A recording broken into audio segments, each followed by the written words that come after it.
Saya tak mampu nak cerita tentang kehebatan ayat ini. Ayat firman Allah semua hebat belaka. Tetapi pengalaman saya sendiri dan pengalaman orang yang datang bercerita kepada saya. Pakcik, makcik, orang yang begitu, orang begini. Kalau saya pergi ceramah, ramai yang datang cerita satu persatu. Ustazah, masalah yang saya tanggung 3 tahun, 3 bulan, bertahun-tahun. Saya beramal dengan ayat ni, subhanallah, Allah selesaikan dalam tempoh yang singkat. Ada seorang makcik jumpa saya, ustazah, telinga saya sakit berdengung, dah jumpa doktor macam-macam. Alhamdulillah, lebih kurang seminggu beramal, yakin betul dengan ayat ni Allah bagi sembuh. Seorang pakcik jumpa saya menangis-nangis, orang tua umur 60 lebih.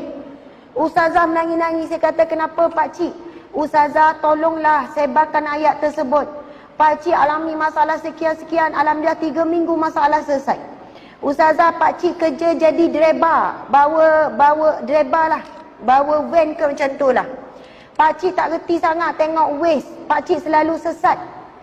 Nak pergi situ, gini-gini, orang tua kerja driver, lori ke apa, wallahualam, selalu sesat. Tetapi pakcik hari-hari pagi-pagi pakcik akan baca doa tu. Wa ufawwidu amri ilallah. Daku menyerahkan urusanku kepada Allah. Innallaha basirun bil ibad. Sesungguhnya Allah Maha melihat keadaan hamba-Nya. Setiap kali pakcik sekarang ni sesat je ustazah, wallahualam, entah datang daripada, ada je orang datang tunjuk jalan. Pakcik berhenti tepi jalan, adalah motor. Pakcik nak pergi mana, nak pergi sini, amai saya tunjuk. Pakcik ikut je. Segala urusan hidup pakcik hari demi hari dipermudahkan Allah. Rupanya hidup pakcik selama ni susah sebab pakcik kurang bergantung kepada Allah. Pakcik rasa pakcik boleh uruskan hidup pakcik sendiri, lalu Allah membiarkan hidup pakcik. Kita sangat terhad sebenarnya. Saya pernah ceramah di Petronas Terengganu. Ada seorang hamba Allah lelaki datang. Ustazah, saya nak juga cerita pada ustazah. Saya dah hampir letak jawatan berhenti kerja. Sebab apa? Saya ada penyakit tekanan mental, iaitu anxiety, depression. Saya nak tinggalkan keluarga saya, anak isteri saya semua saya nak tinggalkan. Saya tak boleh jumpa manusia, saya tak boleh jumpa orang, saya hilang keyakinan diri, ketakutan yang melampau. Saya rasa saya nak menyendiri. Saya dah pergi jumpa pakar sakit jiwa. Saya jumpa ustaz itu, ustaz ni, saya makan ubat untuk tekanan mental dan sebagainya. Walaupun orang kata anxiety ataupun depression bukan tidak terlibat tentang iman. Ini hari ni orang kata tak terlibat dengan keimanan. Ia adalah semata-mata penyakit jiwa. Perasa atau tidak, pernyataan ini cuba memisahkan. Pisahkan daripada roh ataupun rohani. Masya Allah. Yang cik ni cakap, ustazah, alhamdulillah. Saya hari tu Allah izinkan dengar ceramah ustazah tentang ayat surah Ghafir ayat 44. Wa ufawwidu amri ilallah innallaha basirun bil ibad. Saya ulang-ulang ayat tersebut. Sebelum itu ada orang kata, ulang istighfar 1000 kali. Saya istighfar ustazah, saya selawat dan sebagainya. Tapi kenapa tak beri kesan, baru saya faham. Sebab saya selawat, saya istighfar tanpa saya yakin betul-betul kepada Allah Subhanahu Wa Taala. Tapi bila saya ulang-ulang ayat tu, dan ustazah pesan supaya baca dengan maksud, dan baca bukan jumlah yang banyak, yang penting serah bulat-bulat kepada Allah. Bila saya baca wa ufawwidu amri ilallah, daku menyerahkan urusanku, kesakitanku, masalahku kepada Allah. Innallaha basirun bil ibad. Sesungguhnya Allah Maha melihat keadaan hamba-Nya. Bila saya ulang-ulang ustazah, masuk ke dalam hati saya. Doktor pakar sakit jiwa, dia cuba rawat saya, tapi dia tak tahu bagaimana sakitnya saya. Saya terangkan, dia memang faham, tetapi dia tak boleh rasa apa saya rasa. Isteri saya menangis tengok saya sakit, tetapi isteri saya tak faham bagaimana saya sakit. Tak tahu nak cerita bagaimana perasaan saya. Tapi bila saya sebut innallaha basirun bil ibad, sesungguhnya Allah Maha melihat keadaan hamba-Nya, ketika itu saya boleh rasakan Allah sangat memahami saya. Tuan-tuan, puan-puan sekalian, sakit, sedih, sempit yang kita rasa dalam hati kita, Allah exactly boleh rasa, boleh tahu, boleh faham apa yang kita rasa.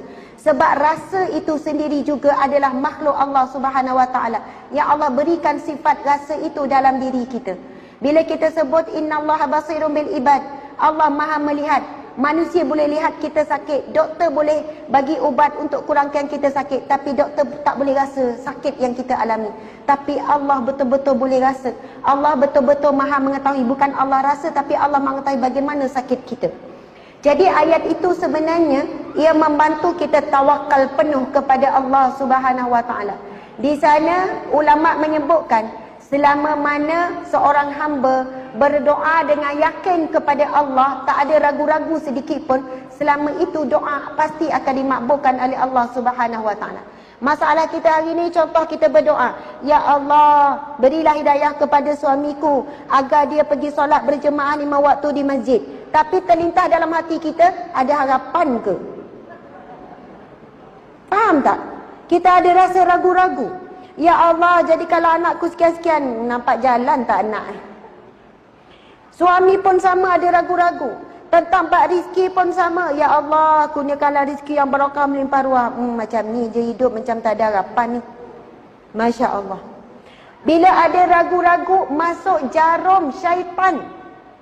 Apabila kita tidak yakin dengan Allah, kita tak betul-betul serah bulat-bulat kepada Allah Subhanahu Wa Taala. Allahu Akbar. Dan kalau kita perhatikan hadis Nabi, golongan yang masuk syurga tanpa dihisap, tanpa diazab, ada 4 ciri. Salah satunya adalah mereka yang bertawakal penuh kepada Allah Subhanahu Wa Taala. Jadi insya-Allah para muslimin muslimat sekalian, dan insya-Allah selepas ini cubalah beramal dengan surah Ghafir ayat 44. Ada orang cari surah Ghafir ayat 44 tak keluar, sama surahnya surah Al-Mu'min. Wa ufawwidu amri ila Allah. Kita boleh tak baca sama-sama? Insya-Allah. Bismillahirrahmanirrahim. Wa ufawwidu amri ila Allah. Innallaha basirun bil ibad. Sadaqallahul azim. Daku menyerahkan urusanku, kesakitanku, masalahku, ujianku, kesebitanku, kebimbanganku, kerisauanku, kesedihanku kepada Allah. Sesungguhnya Allah Maha melihat keadaan hamba-Nya. Amin ya rabbal alamin.